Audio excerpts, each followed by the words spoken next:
Hi everyone. आज के video में हम देखते हैं कि अपार आईडी को कैसे डिलीट कर सकते हैं। ठीक है, किन केसेस में हमें डिलीट करना चाहिए और कब हमें डिलीट नहीं करना चाहिए।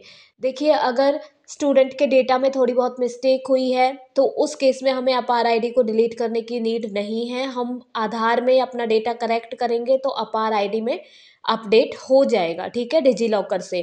तो अगर हमें डेटा अपडेट करना है तो उसके लिए थोड़ी बहुत मिस्टेक्स के लिए हमें डिलीट नहीं करना है अपनी आईडी को, क्योंकि ये बहुत इंपॉर्टेंट डॉक्यूमेंट है। इतना फ्रीक्वेंटली हम इसे डिलीट नहीं कर सकते। ठीक है। सेकंड, जब अगर किसी स्टूडेंट का आधार ही गलत चला गया है तो उस केस में कोई ऑप्शन नहीं बचता हमारे पास, क्योंकि हम दोबारा आईडी जनरेट होने के बाद आधार नंबर जो है वो चेंज नहीं कर पाते हैं। तो उस केस में हमें आईडी डिलीट करने के अलावा हमारे पास कोई ऑप्शन है नहीं। ठीक है। तो क्योंकि आधार के बेस पे ही सारी डिटेल जानी है आईडी में, तो अगर आधार नंबर ही गलत चला गया है तो आगे सारा डेटा ही, पूरी आईडी ही गलत हो गई है, तो उस केस में तो हमें आईडी डिलीट करनी ही पड़ेगी। ठीक है। थर्ड केस है कि स्टूडेंट की क्लास गलत हो गई है, फादर्स नेम मदर्स नेम गलत हो गया है। ठीक है। और ये सारी चीज़ें, एड्रेस वगैरह, या फिर आप लगा लीजिए जेंडर और डेट ऑफ बर्थ, नेम, इन सब चीज़ों में कोई अगर मिस्टेक आ गई है तो वो चीज़ें करेक्ट हो सकती हैं। तो उसके लिए आईडी डिलीट करने की नीड नहीं है। आईडी एक ही केस में डिलीट होगी, अगर आपका आधार जो है वो रॉन्ग हो गया है। ठीक है। अगर कंसेंट फॉर्म में मिस्टेक हुई है तो भी आईडी डिलीट करने की बिल्कुल भी नीड नहीं है। अगर आपसे कंसेंट फॉर्म में डिटेल्स गलत चली गई हैं जो पेरेंट्स की हैं, तो उसके लिए भी अभी थोड़ा पेशेंस रखिए आप, उसके लिए भी आईडी डिलीट करने की ज़रूरत नहीं है। उसकी वजह से आईडी में कोई मिस्टेक नहीं आ रही है और उसका सॉल्यूशन अगर आगे कभी अ, उसकी वजह से कोई प्रॉब्लम आई तो उसका सॉल्यूशन मिल जाएगा। ठीक है। तो उसकी वजह से अब आईडी डिलीट मत कीजिए। आईडी डिलीट करने का एक ही रीज़न होता है कि डेटा, स्टूडेंट का जो आधार है बस वही गलत हो गया है, तो कोई ऑप्शन नहीं है। तो उस बेस पे आप आईडी डिलीट कर सकते हो। ठीक है। इसे लास्ट ऑप्शन रखिए। जब आप अपने सीआरसी इंचार्ज से या बीईओ ऑफिस में बीआरसी इंचार्ज से, जो भी आपका यूडाइज डेटा हैंडल करते हैं, आप उनसे बात कर लीजिए कि मेरी अपार आईडी में ये मिस्टेक है। अगर कोई सॉल्यूशन नहीं मिल रहा है तब डिलीट कीजिए। ठीक है। तो अब देखते हैं कैसे डिलीट कर सकते हैं। तो जो हमारी एबीसी आईडी थी उसको लोग अपार आईडी से काफ़ी हद तक कंपेयर कर रहे हैं, और उसमें जो ऑप्शन था, क्योंकि अपार के बारे में हर एक चीज़ अभी क्लियर नहीं हुई है। ठीक है, बहुत ही न्यू कंसेप्ट है। तो एबीसी आईडी को हम डिलीट कर देते थे, डिजी लॉकर से डिलीट हो जाती थी। तो अभी हम सब यही एज्यूम करके चल रहे थे कि अपार आईडी भी डिजी लॉकर से डिलीट हो जाएगी, लेकिन अपार आईडी को डिजी लॉकर से डिलीट करने का ऑप्शन अभी तक तो नहीं मिला है। ठीक है। फ्यूचर में मिल सकता है, जैसे एबीसी आईडी में है ऐसे फ्यूचर में मिल सकता है, लेकिन अभी नहीं है। तो अपार आईडी को अभी हम डिजी लॉकर से अपडेट कर सकते हैं, रिफ़्रेश कर सकते हैं, डाउनलोड कर सकते हैं पीडीएफ वगैरह उसकी, लेकिन उसे वहाँ से डिलीट नहीं कर सकते हैं। उसके लिए हमें अपार की ये वाली जो वेबसाइट है, मैंने गूगल पे जाके टाइप किया है अपार, तो ये वाली वेबसाइट हम ओपन कर लेंगे, apar.gov.in। इसके बाद हमें इसकी प्राइवेसी पॉलिसीज़ में जाना है। तो ये देखिए, मैंने इसकी प्राइवेसी पॉलिसीज़ पे क्लिक किया। अब देखिए यहाँ पे इसमें नीचे ऑप्शन दिया हुआ है अकाउंट डिलीशन का, कि आप कैसे अकाउंट को डिलीट कर सकते हैं। ये देखिए 7th पॉइंट में नीचे देखिए अकाउंट डिलीशन, कि कैसे अपार आईडी डिलीट हो सकती है। पहले तो बहुत से लोग बोल रहे हैं कि ये डिलीट ही नहीं हो सकती, तो ऐसा नहीं है। अगर डिलीट नहीं हो सकती तो ये ऑप्शन यहाँ पे आता ही नहीं। अपार की ही वेबसाइट ने ये ऑप्शन दिया है ना, मीन्स इसे डिलीट करना पॉसिबल है। ठीक है। तो और ऊपर देखिए एक्सेस एंड करेक्शन है, तो इसका मतलब इसमें करेक्शन करने भी पॉसिबल हैं। लोग बोल रहे हैं कि करेक्शन नहीं हो सकते, करेक्शन नहीं हो सकते, तो करेक्शन भी हो सकते हैं। ठीक है। तो अभी हम डिलीशन की बात कर रहे हैं, तो डिलीट पे फोकस करते हैं। तो देखिए अकाउंट डिलीशन में क्या लिखा हुआ है, यूजर में request the deletion of the APAAR account and associated data by contacting us, कि हमें कांटेक्ट करना पड़ेगा। अपार वाले बोल रहे हैं कि हमें कांटेक्ट कीजिए, हम आपकी आईडी डिलीट करेंगे। कांटेक्ट किसके थ्रू करना है, या तो ईमेल के थ्रू, या तो आप जो इसकी हेल्पलाइन दी हुई है उसके थ्रू कांटेक्ट कर सकते हैं। आप देखिए पहले तो हेल्पलाइन नंबर ये आपको दिख रहा है नीचे। इसके बाद कॉन्टैक्ट अस पे जाइए। तो देखिए कॉन्टैक्ट अस में, कॉल अस में तो वही ऑप्शन आ रहा है, वही वाला फ़ोन नंबर आ रहा है जो मैंने अभी आपको दिखाया था। यहाँ से आप कॉल करके, ये टोल फ्री नंबर है, यहाँ से आप कॉल करके अपनी कंप्लेन डलवा सकते हो सकता है स्कूल आवर्स में ये बहुत ज़्यादा बिजी जाए, तो ट्राई कीजिए कि आफ्टर स्कूल आवर्स आप इसे ट्राई करें।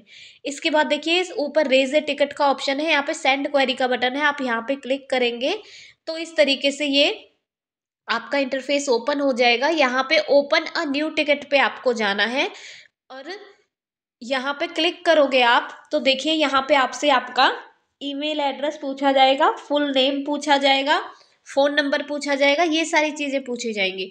अगर आप सोच रहे हो कि ये अपनी ईमेल आईडी अपार की हमारे पास होगी, हम वहाँ पे डायरेक्ट मेल कर देंगे, तो वो ऑप्शन इन्होंने नहीं दिया है। इन्होंने अपनी ईमेल आईडी अभी तक यहाँ पे नहीं दी है डायरेक्ट कंप्लेंट करने के लिए। ये रेज ए टिकट का ऑप्शन दिया है कि यहाँ से आप अपनी ईमेल आईडी और अपनी डिटेल्स डालो, फिर ये वहाँ से आपको ईमेल के थ्रू रिवर्ट बैक करेंगे, आंसर करेंगे। ठीक है, तो यहाँ पे अपना ईमेल एड्रेस डालिए, यहाँ पे अपना फुल नेम डालिए, ठीक है, नीचे अपना फ़ोन नंबर डालिए।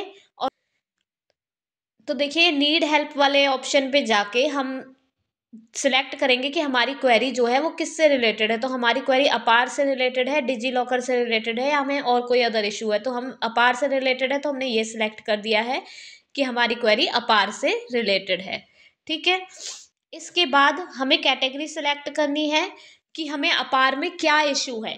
अपार आईडी क्रिएट करने में हमें कोई इशू हो रहा है, नेम या डेट ऑफ बर्थ या जेंडर मिसमैच हो रही है, या फिर इंस्टीट्यूशन नेम जो जो कॉलेज स्टूडेंट्स वगैरह फिल करते हैं उन्हें अपने कॉलेज का नेम, इंस्टीट्यूशन का नेम नहीं मिला है, तो उस केस में भी आप यहाँ से जो है वो अपना ऑप्शन सिलेक्ट कर सकते हैं। तो हमें देखिए मेनली इशू क्या होता है, APAAR ID creation issue, name, date of birth, gender mismatch, institution name not found. तो इसने अपार आईडी डिलीशन का कोई इशू यहाँ पे दे नहीं रखा है, तो उसके लिए हम यहाँ पे फर्स्ट वाला सिलेक्ट कर लेते हैं।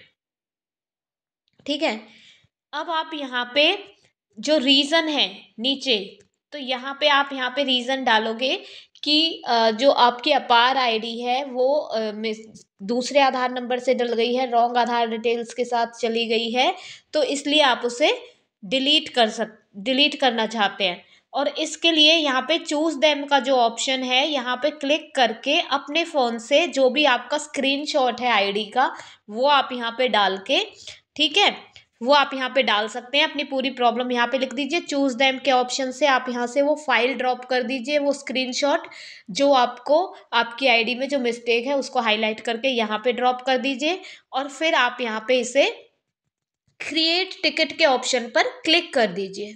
ठीक है, तो यहाँ से ये आपकी पूरी प्रॉब्लम इशू जो है आपका ये उनके पास चला जाएगा। ठीक है, अब आपको क्या करना है, मान लीजिए कि ये आपने कर दिया, इसके बाद आपको क्या करना है, आपने अपनी टिकट जो है, अपनी क्वेरी जो है वो सेंड कर दी।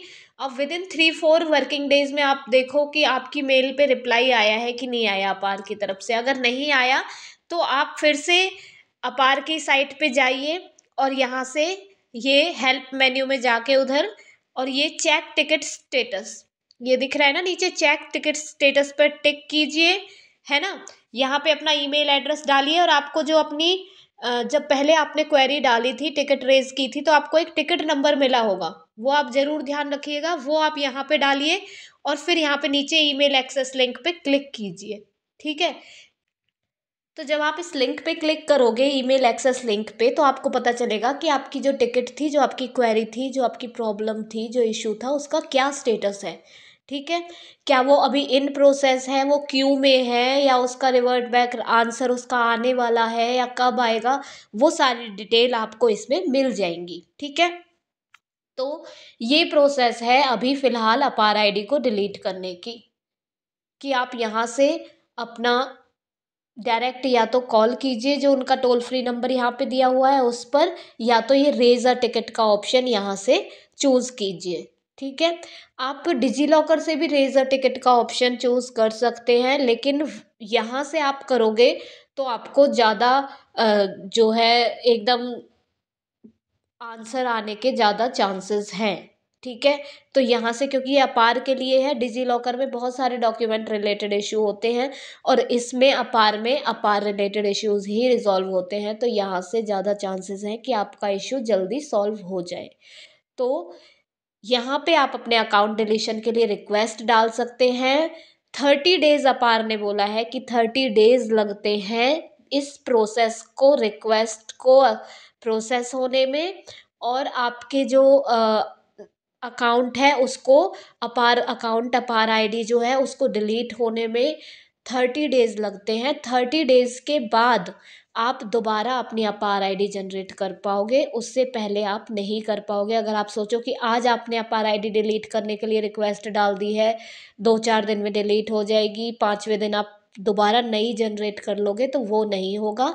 30 डेज की प्रोसेस है, इतना मतलब इसे इतना शॉर्ट उन्होंने नहीं बनाया है कि एक बटन पे क्लिक करते ही डिलीट हो जाए, क्योंकि ये एक कॉम्प्लिकेटेड प्रोसेस है, थोड़ा इम्पॉर्टेंट डॉक्यूमेंट की तरह इसे ट्रीट किया जा रहा है, तो इसलिए इसको 30 डेज का एक टाइम गैप लिया गया है कि सारी चीज़ें प्रोसेस करने का, कि क्या रीज़न है, क्यों डिलीट हो रही है, क्या है, तो उस वजह से।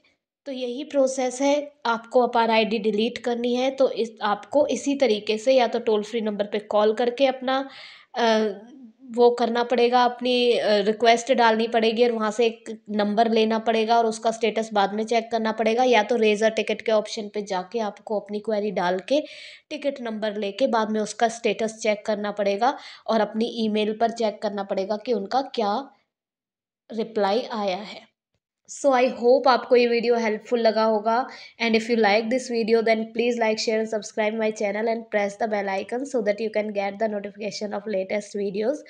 And if you are facing any problem in APAR, MIS, UDIS or any other technical issues, then please let me know through comment. I will surely help you out because I love reading the comments and giving the solutions. So thanks for watching till end. Thank you.